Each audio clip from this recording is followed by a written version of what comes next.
Abakristaayo bakedde kweyiwa ku Lutikko e Namirembe ku mukolo gw'okusiibula n'okwebaza Ssaabalabirizi w'Ekkanisa ya Uganda Stanley Ntagali olw'emirimu gy'akoledde Abakristaayo.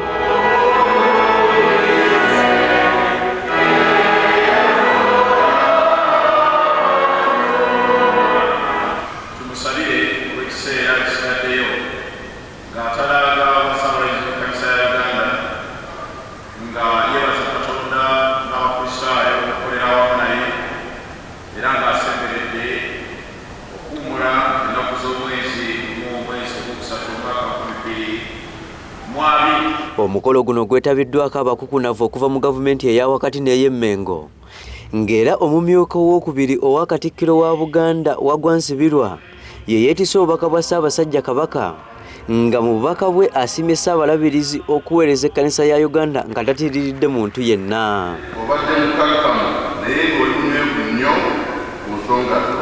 Weewale kwagalana ne dayosisi kubanga obadde ojja n'osimiza wano nga weetuwaazizanga omukusaayo wa bulijjo ne maama. Weewale kwagala kwa Kabaka kubanga obadde owalira era ng'owabula.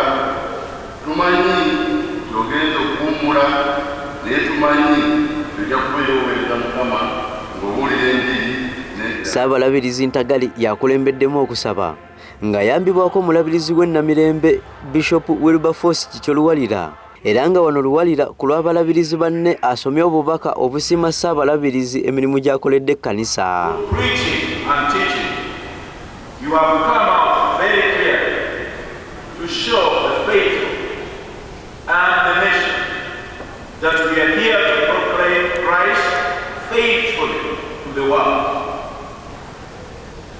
You have strongly said no to ungodly behavior. Ssaabalabirizi Ntagali bw'abadde abuulira akubiriza Abakristaayo okwekwasa Katonda mu buli kimu kye baba bakola, era ne yeebaza abalabirizi bonna n'Abakristaayo bonna okukolera awamu naye mu bbanga ly'amaze ng'akulembera Ekkanisa ya Uganda. Ono era agamba nti wadde nga abadde n'okusoomoozebwa, wabula Katonda amusobozesezza okukuvuunuka.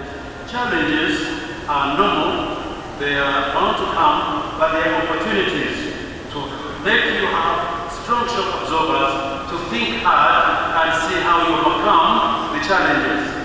In those challenges we meet conflicts. You know we are always in conflict. Abantu ab'enjawulo nabo balina bye boogedde ebirungi bingi byasobodde okukolera Ekkanisa. Gamba ng'okumaliriza Church House, okubuulira enjiri n'okusimbira ekkuuli obufumbo bw'ebikukujju, nga kino kyeyolekera bwe yafuluma mu lukuŋŋaana e Bungereza nga baagala okuteesa ku nsonga ezo.